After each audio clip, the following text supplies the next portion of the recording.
Welcome back to Master Kalog, and don't forget to subscribe and click notification bell for more updates. Binusisi ng Senado ang 138 milyon na ginastos lang dahil sa party. Narito ang mga pahayag ni Senator Loren Legarda at Senator Bongo at sila ay umalma sa ganitong pangyayari. At hinahanapan nila ng transparency ngunit walang mapakita ang isang ahensya ng gobyerno. So ngayon ay ating tunghayan kung ano ang kanilang mga pahayag tungkol sa usaping ito. Are we talk? Ako simple lang. 600, 281, 150 ang balanse for 31. Yun pong hinihinging kong utilization nyo, anong tawag sa pondong yan, saan pwede legally gamitin. Pero ang sabi po nyo, 489, which is which po? Okay po. Okay po, ma'am. Again po, ma'am, the surplus 150 and the reserve is 281, that's 431. That is part of our members' equity. Now, let's proceed. 431. Apo. Okay. Total ng dalawa po. 600 minus 431. What's 600 minus 431? Mr. Chair, Honorable Legarda, punta na po ako sa 600. Explain ko na po siya. 100 Apo. already. No, but 281 and 150, total 431 is part of the 600, right? Yes. It's Ma'am, different? Different figure po to. I don't Okay. understand. Sige po, ma'am. Explain teka.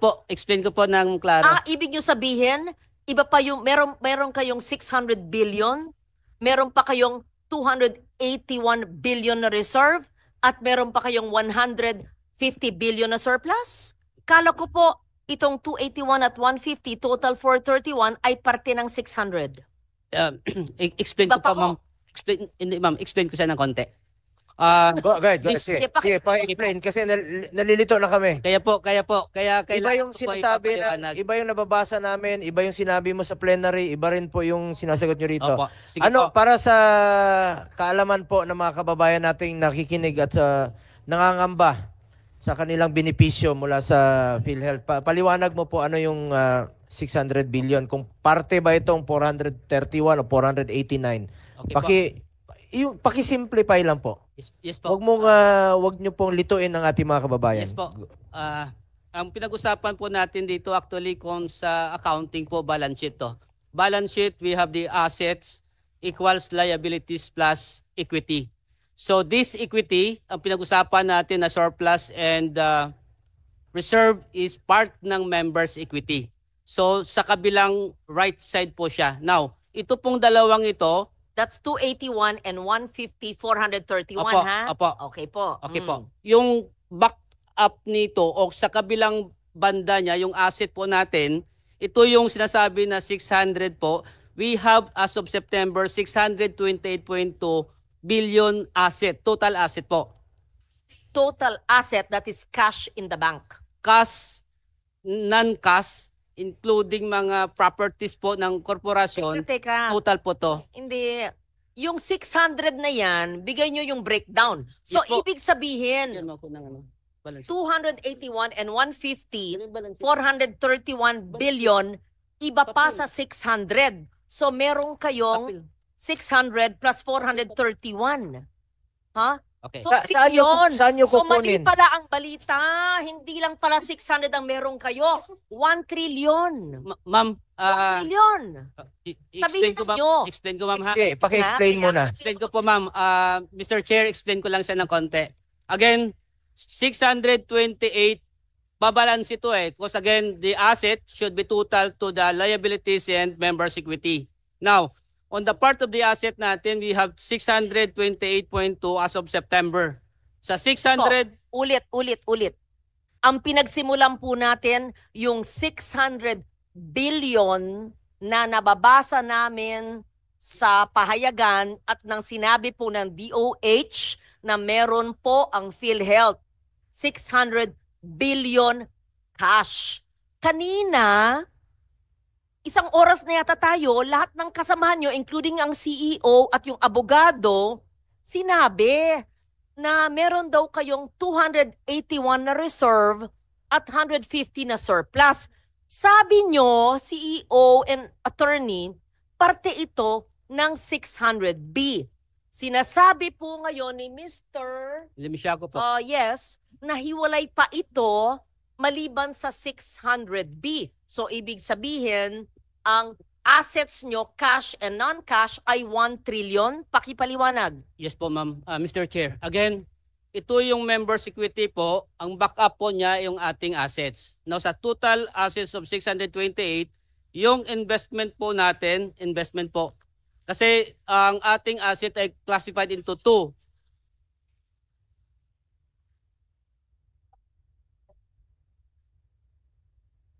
Quiet mo na, or pakinggan muna natin kung gusto lumabas na lang muna yung magsasalita dyan. Maraming salamat po. Again, ang ating asset po ay dalawa po to. We have current and non-current assets. Now, on the part of our investment portfolio po, Ilagay sa screen. mayroon pa tayong papakita natin doon. Papakita natin. Papakita natin doon. Sige, pakibasa ko.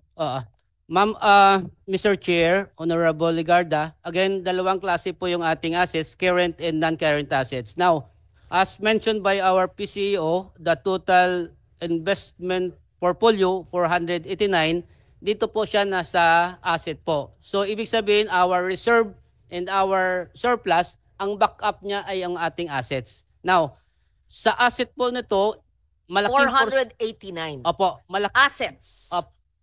And these are current assets. investment portfolio po yung Kaya nga, 489 po. 489. Opo. Investment portfolio. So, Ibig sabihin, ito po ay cash na ini-invest po ninyo para ini-invest po nyo sa bangko, sa financial institution na meron pong interest. Tama ba ho?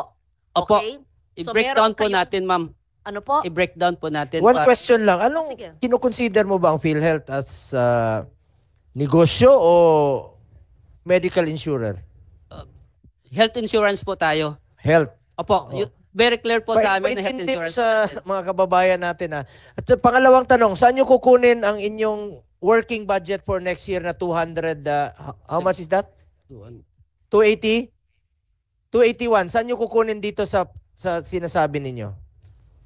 Opo, the source of our 284 corporate operating budget sa year 2025, estimated direct contribution of 203 billion, investment income of... Direct contribution, ito yung amin. Amin to. Atin po, atin. Atin yun. Opo. Kaltas sweldo natin. Opo. So, yung sweldo natin, ito yung sa working budget ninyo next year. Opo. Kasama Nakolekta po siya na to, hindi pa?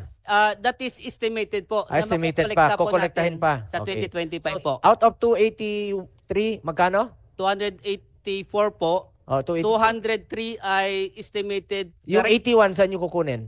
Ang again, yung other portion, my investment income estimated at 20 billion, Mr. Chair. And the difference of 48 ay kukunin natin siya doon sa surplus. Sa surplus na siya. 48 billion yan. Sandali So, po. may pagkukunan kayo. Opo, may Okay. Can you pagkukunan assure po. the public na makukuha to? Yes po, Mr. Chair, Honorable Yung, Ricardo. yung 30th anniversary, saan kukunin? Hindi nyo pa sinasagot. 30th anniversary Yung po, gastos nila sa 30th anniversary. kasama po siya dapat sa COB 2025. But Saan nga kukunin doon sa pondo na yon? Anniversary. The board approved the 323 for the stamp. Saan nga kukunin doon? 323,000. Doon kukunin sa inyong working budget itong Okay. gastos sa anniversary. Doon kukunin. Mr. Chair, as discussed kagabi sa House, that 323,000 galing sa 2024 extended validity. Yun muna yung in-approve po ng management and ng board. Magkano yung expected, bigyan ko kayo ng chance naman to explain. Magkano yung expected or projected niyo ng gasto sa anniversary ninyo? Oo. Magkano? Mr. Chair, the initial proposal ay 138 billion proposal. Initial. Para saan yun, Mr. Chair? Anniversary nga, ma'am. Anniversary po. Anong anniversary? Oo. 130 million pang anibersaryo? Saan nyo kukunin ito? Anong gagawin nyo? Una, saan kukunin at anong gagawin nyo sa 130 million pang anibersaryo nyo? Mr. Chair, Anibersaryo pang bigay ng additional package. Hindi, anniversary celebration, ma'am. Ang tanong ko lang kung saan nyo kukunin ito. Sa part ba ng working budget ninyo kukunin yung 138? Mr. Chair, ito po ay again proposal pa lang Proposal. siya. Kaya nga, Pag kung matutuloy na-approve siya ito, ng saan board, kukunin? Ay kukunin siya sa corporate operating budget So sa part pa rin admin, ng working team budget OA. ninyo. Yes po. Ilang pasyente ang matutulungan yan? Yan, ang pinapakompute ko sa inyo. Baka naman pag, let's give them the benefit of a doubt, Mr. Chair, anniversary budget, 30 years na sila, 137 million, 138 Opo. million. Sabihin mo nga, sir. Siguro naman, hindi naman yung Christmas party or celebration. Siguro naman, hindi biyahe. Siguro naman, hindi pagkain ng mga officers. Siguro, ito ay pagpalaganap ng mga package. Di ba po? Ano ba yung 138 million? Ma'am, Eh, Mr. Chair. Oh, ano ba? Mr. Chair, sorry. Pakisagot lang, no? Yes. Yung 138 million, saan gagamitin at saan ang gagaling? Tapos balik sa tanong ko na yung 600 billion at 431 billion, hindi pa rin maliwanag kung pareho ba to o iba po. Mr. Chair, we'll just explain very quickly, just for the purposes of to expedite the discussion. What was approved by the board and what was decided in PhilHealth already is the budget for the 30th anniversary was brought down to a few 100,000 pesos only. So maybe we can just, to clarify everything, there's nothing, there's no hundreds of millions, there's no millions. So just so that we can continue with the discussion, please. Yun ang tinanong ko kanina at sabi mo, you will explain it later. Yes. So nauna nyo pong sinagot yung mga tanong ni Senator Ligarda kaysa sa mga tanong ko na hindi pa rin nasasagot until now. Pakisagot muna. So just to answer nga very quickly, Mr. Chair, we are only planning to spend a few 100,000 pesos for 30th anniversary. Yan lang po, wala pong mga excessive spending So ibig po. sabihin, Just to simplify the discussion. projected pa lang ito. Actually, may mga proposals, Proposal. but Sandali, with this, sandali. Hindi pa natutuloy. So good. Hindi Thank pa, you hindi for pa, asking hindi that. pa natutuloy. You're spending a few hundreds of thousands, but we see on the board, it is not consistent with what the CEO is saying. It's 137.7 million. What is this? An invention? A proposal of some brilliant person? Buti na lang, merong nagkontra at may board. Ano ba ito? Gala night. Gala night. And Sports Fest, 32 million and 13 million. Habang ang dami-daming nangangailangan ng healthcare. Anyway, erase na ito. Who's a smart person who yeah. gave this? Mr. Chair, this was endorsed by a group inside PhilHealth. Sino yung So, grupo? You have to name the group because you have to enlighten that group. Kung hindi po dinis-approve ng board ito at hindi kami nanunood sa inyo, walang oversight function ang Senado, ang Congress, you could have because you're a GOCC. We don't watch you every day. Mr. Chair, Mr. Chair, Madam, Sino po ang brilliant na nagbigay nito? we have an anniversary committee. Sino po ang head ng anniversary committee? The anniversary committee po is headed by Mr. Ray Balenya po. Yes. Can that person, please, not now, don't waste our time, give a memo to the chair of the finance committee of the health committee on why the person and the group thought of using 137 million of PhilHealth funds for giveaways and a gala night. We will submit, Your Honor, we will submit it within the day to Congress. No? A sports meet 2 years to the for Senate. 32 million and a gala night with PROs, I hope it's not GROs, at 13 million. And a gala night with HOs for another 4 million, blah, blah, blah. And, okay. And umbrellas for 7.9 million? What's this?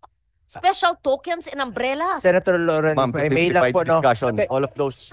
Kaya nga, projected o plano niyo lang po, kaya ang tanong ko lang naman po sa inyo kanina pa, Kung sakaling natuloy po ito, ilang pasyente po ang makikinabang dito? Ilang pasyente po ang naghihingalo na matutulungan dito? Ilang buhay pa po ang masasalbar dito? Yes po. Kaya sabi ko sa inyo, dito sa ating panggobyerno, parati isipin natin, konsensya. Ano ang magiging opinion mo kaugnay sa usaping ito? Karapatan ba nilang gumastos ng 138 million para lang sa kanilang party bilang isang empleyado ng isang sangay ng gobyerno? Kailangan natin malaman kung ano at saan nila ginastos at dapat merong transparency. So ano ang magiging opinion mo dito sa usaping ito? Don't forget to subscribe, like, and share. Thank you!